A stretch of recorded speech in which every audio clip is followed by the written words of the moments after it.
Well, hello everyone, welcome back to Dprieto TV and welcome back to November. We are almost about halfway through November, but more importantly, welcome back to Prietology Season 5, Episode 4. We're actually, now that I realize it, we're at the halfway point. So yeah, halfway through Season 5, we are coming on a roll. We are continuing to roll on with the season. I forgot to mention the topic last time, so apologies for that. We were so focused on the schedule for the rest of the year, was tweaked a bit. But yeah, today we're talking about stars, more specifically about stars, the beginning, the birth of stars, how they're created, and what their life is like, what their cycle's like. Next episode, well actually I won't reveal next episode, that's usually at the end. But yeah, so yeah, we're talking about stars today, more about the birth of stars. Yeah, and at the end of the video, I am going to announce the little game that we are playing in December. I've been hiding it for a couple months now.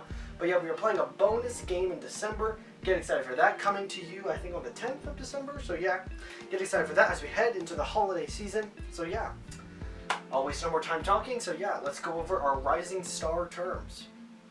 Alright, so we got a good amount of terms for today. I'll head over here. So yeah, we got 8 terms today. We got a bit of a loaded episode, and I think next time we also have 8 terms as well. So yeah, we're going to be talking about stars a lot. We're done with talking about our solar system and everything that surrounds it. We're now going light years, billions and millions of light years out. Yeah, we have constellations, star-birth nebulas, open clusters, brown dwarf, red dwarf, Alpha Centauri, extrasolar planets, and supergiants. Oh, it didn't fall this time. But yeah, we got a good episode today, so yeah, let's get into the first term. Where's the remote? Alright, term number 1, probably the simplest term of all we'll talk about today. Yeah, things that you can see in the night sky, they depend on where you are in the world and what time of the year you're seeing them. Constellations. Constellations are patterns formed by stars in the night sky. Can, like I said, can be seen at different times of the year, different places, and all of them mean different things. Yeah, constellations are cool. There's hundreds of them. There's a ton of them all over the world. But yeah, they also like align with like zodiacs and stuff like that. Like, you know some constellations. You have Virgo, you have Gemini, you have Scorpio, you have Aquarius, you have Pisces, you have Taurus, you have Aries, Cancer, Leo. That's as much as I remember. I don't know the other ones. Oh, Ursa Minor, the Big Dipper is a constellation. I'm trying to think of other miscellaneous constellations. Ursa Minor, or the Little Bear, is also a constellation. There's a ton of them, like I said. So the brightest star in a constellation out of all of them, there's one main star that is the brightest out of those patterns. It's called the Alpha Star. The Alpha Star is the brightest star in a constellation, is one that makes the pattern. The pattern of stars is essentially like if you would draw a line through a star. And here, let me put a picture. This is a star chart. If you put line through this star, if you put line through these stars, you can make figures, and each of these figures have their own mythology and stuff like that. Like they're associated with some of the Greek myths. So like I said, there's different animals. They can be named after animals, people, things, like literal physical things, and each have their own unique name. Smaller patterns inside constellations, those are called asterisms. So Big Dipper is an asterism. It's not part of, here, let's put Ursa Major. That is the constellation of Ursa Major. It's not the entirety, but you can remember, but you know it has the legs right there. But you have the Big Dipper is the main part of the bear. So the Big Dipper is an asterism. It's not itself a constellation, but it's part of the larger constellation that is Ursa Major, which means the Big Bear. Fun fact, the largest constellation, let's put more images, Hydra is the largest constellation. It's the serpent, I believe, or a snake. And then the smallest one is Crux, or Crux, C-U-R-X. It's Latin for cross, like a holy cross. That is the smallest constellation there is in the night sky.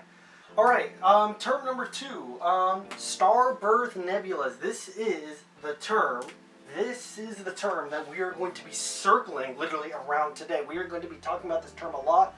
A lot of these other terms that are associated with star cluster nebulas, or I'll call them SBNs. Pay attention, this is an important term. They can stay there for almost 100 billion years before leaving their star-birth nebulas, and they just sit there, and then I'll talk about in a little bit with open clusters of how they leave it. So they are made of hydrogen and helium, which most all stars are made out of. Like they said, they're made of our usual elements with other heavy metals like iron and nickel. Those are the other big elements that they're made of. A lot of stars, obviously, they make iron. So that's what a lot of them are made out of. And making these star-birth nebulas and these stars, sometimes 1,000 times more massive than the sun. It can be absolutely ginormous. These are large galactic objects, large planetary, well not planetary, but large objects in space that are light years across. They are ginormous. So how stars are created in these star-birth nebulas?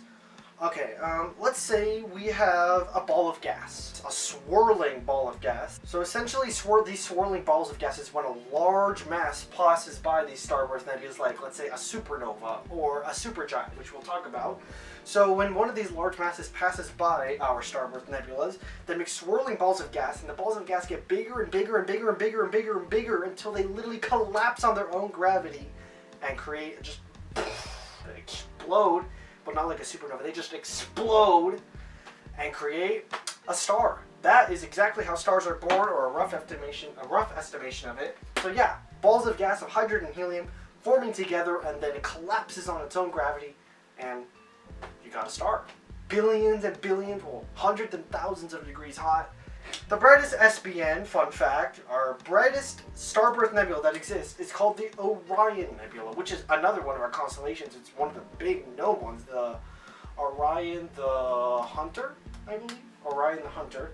So yeah, Orion is the biggest star-birth nebula, and yeah, that's where most of our stars are created. Alright, open cluster time. This also relates to our star-birth nebula term. Open clusters are young stars, or starlets is what the professional term is. Starlets that are collect in groups inside our SBNs, or star-birth nebulas. That's what open clusters are, young stars that are just recently formed, that are in those star-birth nebulas before leaving. Let's talk about how they leave. First of all, they can be all made at one time, which is pretty cool. These starlets, and they can make different sizes from supergiants, which we're going to talk about, or brown dwarfs, which we'll also talk about. They're essentially the two ends of the spectrum when it comes to size. They can also, with these stars, they can also destroy each other's stars. So it's kind of like a bit of a brawling competition of who wants to get out, who wants to go out and survive in these SBNs. So yeah, they can even really destroy others with like X-rays. Like literally, they could just like. Some of these supergiants that just blast X-rays in every single direction. They can destroy other stars in the process, or they can literally use gas. So like the flames and the gas, the hydrogen and helium blasting out of the different stars they can destroy other stars with.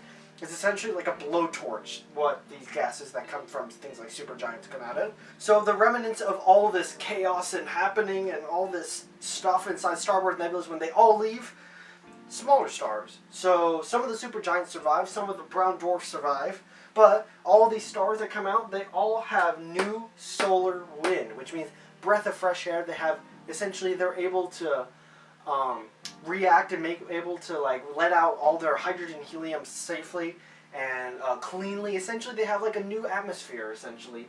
They have fresher wind, they're out of the star-birth nebula, so they're able to produce more, have their own empty spaces. They're void. The void of space is all theirs. Fun fact, the most famous open cluster in the entire universe is the Pleiades. P-L-E-I-A-D-E-S. Pleiades cluster. Or the Seven Sisters, it's what it's called. I'm guessing this is Greek. The Seven Sisters, which is an open cluster that is the most known in the universe. Brown dwarfs. Little brown dwarfs. Poor guys. Brown dwarfs, also relating to star-birth nebulas, essentially a dim, failed, broken star. Essentially, it's super dim. It's essentially failed. It's big, super giant creation. They're broken stars that essentially don't have enough mass to shine brightly. So this is a brown dwarf. They, as you can see, they don't shine that brightly. They're really hard to see, but considering the space is black, it's super dark. And these don't have enough. They do not have enough light, enough mass, enough reactions to shine brightly. So yeah, they just sit there all dim in the vacuum of space. Like I said, they're essentially the remnants. They're the outcasts. They're like the waste, the byproducts of these star-birth nebulas when they start spitting out stars. Like I said, remember, it's like a brawling match, and then they spit out stars. They spit out supergiants and red dwarfs and yellow dwarfs and brown dwarfs and alpha stars. Yeah, there's a ton of things that get spit out from these SBNs, from these star-birth nebulas. Brown dwarfs is one of them. Essentially the remnants of all that reaction and fighting in there. They're the remnants of it. They do not have enough heat along with their size. They do not have enough heat to even create nuclear reactions, which are essentially the essential part of a star. That's what gives them their, that's what sees your solar flares that occur on stars, all of that stuff created by nuclear reactions inside its core with atoms colliding and stuff like that. They're so small, so powerless that they can't even do basic nuclear reactions that other stars can. But they do have a bit of a size advantage compared to our planets. It's about 20 to 80 times heavier, depending on the size, than Jupiter. So a bit of a size difference compared to us. They're not microscopic, but they're smaller than your everyday star like Saturn, or not Saturn, the Sun rather. Saturn's not a star. And sometimes, if they get lucky enough, they can sometimes cause some nearby stars to shake. So they have some gravitational pattern. They can, if they pass by a star when getting spit out of the starburst nebula, they can pass by stars, they can shake them a little bit, cause a little wiggle, but nothing too severe like something a supergiant would. Fun facts! Teide, or T-E-I-D-E, Teide 1 was discovered in 1995, was the first brown dwarf to be discovered, and yeah, we've known them ever since. 2 years will be the 30-year discovery of the brown dwarf, so happy 28th birthday for the brown dwarf discovery. So yeah, Teide 1, first brown dwarf ever discovered. These guys live a sad, sad life in this universe. Red dwarfs, they are also a type of star. They sound kind of familiar, right? Brown dwarfs, red dwarfs, they're somewhat related. It's a starlet, remember? A young star that's spit out by one of these starburst nebulas. It's a starlet that weighs approximately, usually, under 50, just under half of the sun's mass, so they're not super small like dwarf stars, but they're not that big either, just under 50% of the mass, and they're usually too dim to see with the naked eye. So this is a red dwarf. This is a red dwarf star. Pretty interesting. Yeah, so yeah, they're not super big stars, not like supergiants, which you've heard of been talking about supergiants a lot. Yeah, we'll talk about them in a bit. But yeah, they're not the biggest star out there, but they are the most common star out there. Most of the stars in our universe, in our galaxy, are red dwarf stars. The Milky Way's mass, our galaxy that we live in, is the most common star. This makes up a lot of the mass of the Milky Way. This is a pretty common star, and most of our known stars that we know, many of the known stars that we are, the Sun is not a red dwarf, but most of the known stars, like Proxima Centauri, which we'll talk about next term, is a red dwarf. Gliese 581 is a red dwarf. You've been hearing that a lot because of the chance of life, which we'll talk about also in a little bit. So yeah, red dwarfs, not that easy to miss here in our galaxy, and really in the universe overall. They're the ones that are spit out mostly from our starburst nebulas. Fun fact, a red dwarf, like I said, named Gliese 581, this is kind of going back to what I said about Gliese 581, there's a red dwarf named Gliese 581, and it is currently being orbited by an exoplanet, which we'll actually also talk about in a bit of Cheesh. A lot of references to red dwarfs. I'm telling you, they're just so common, they could just be found anywhere in this galaxy. But yeah, it could be possibly orbited by an Earth-like planet. It's in, I won't spoil that much because we're about to talk about it, but yeah, Gliese 581, it's orbited by an Earth-like planet. It could host life. Who knows? We'll have to see. We'll have to see if technology can get us this far to even get to Proxima Centauri, which we'll also talk about in the next term. But yeah, alright.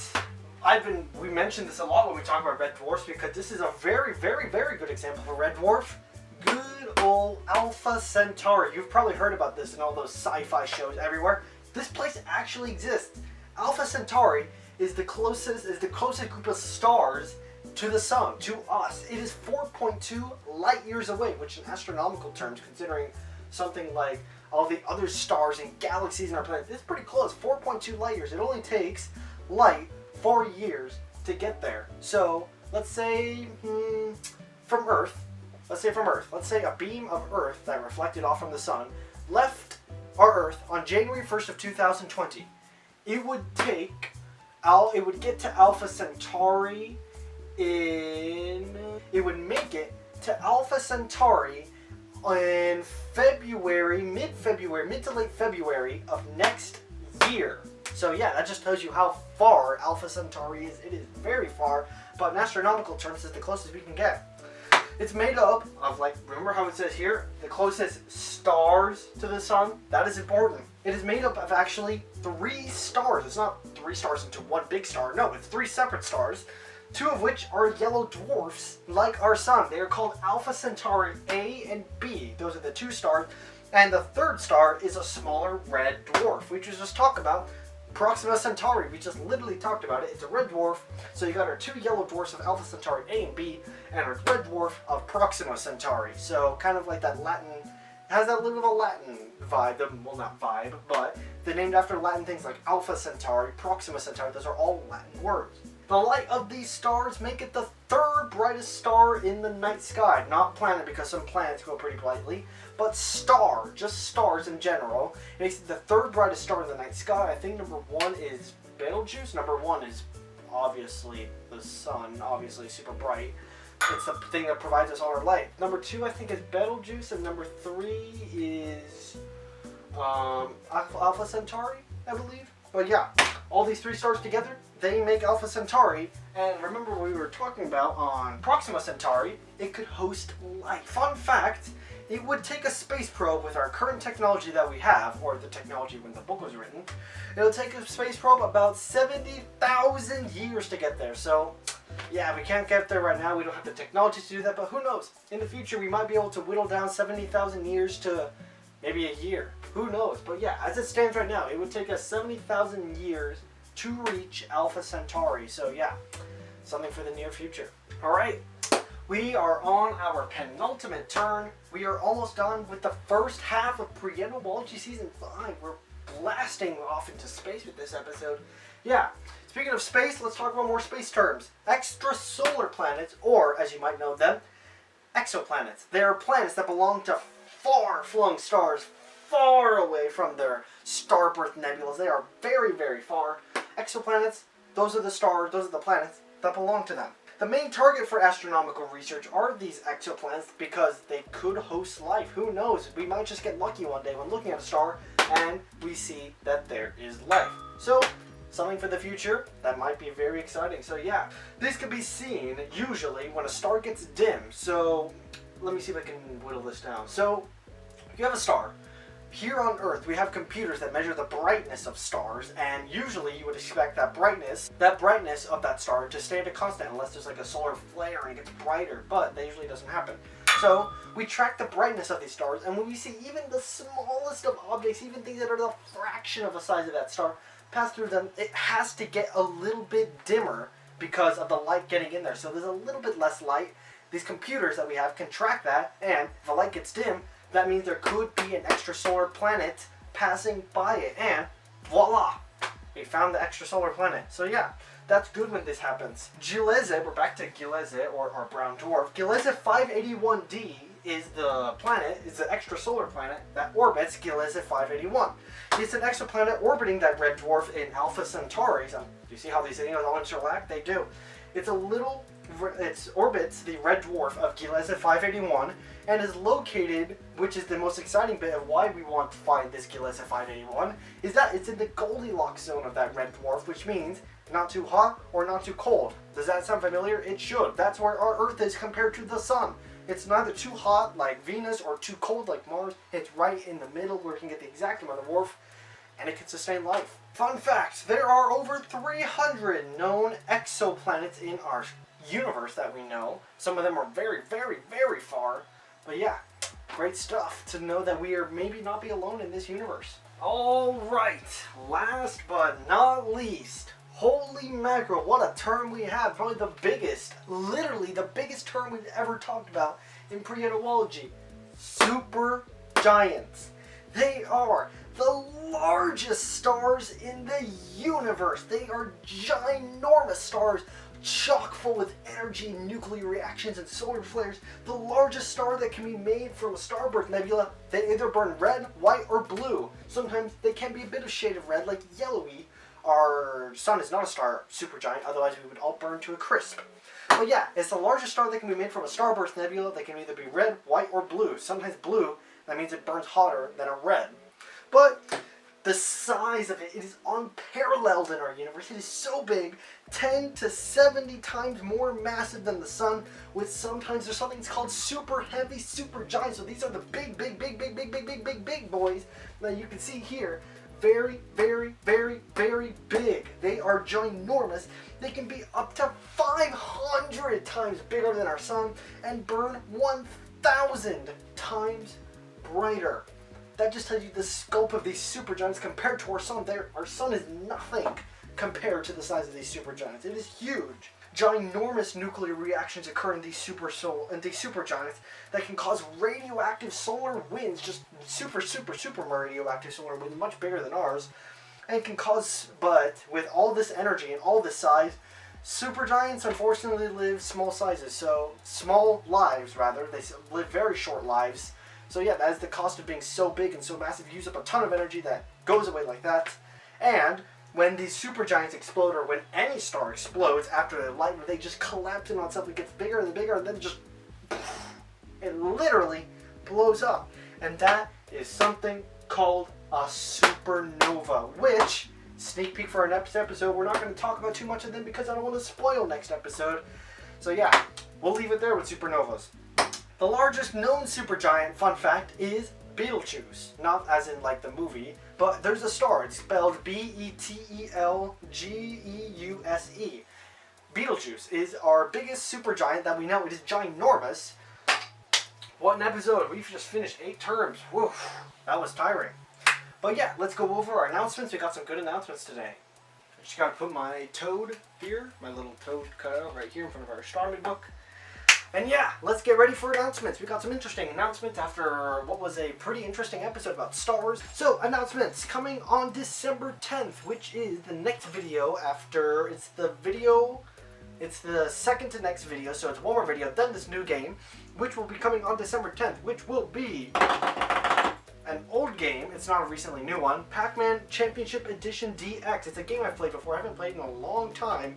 So yeah, this was a game I used to play as a kid. I think I like it. It's an old version of Pac-Man, so yeah, it's a pretty interesting one. So yeah, get excited for that. Coming to you on December 10th, just in time for the holidays. So yeah, get excited for that.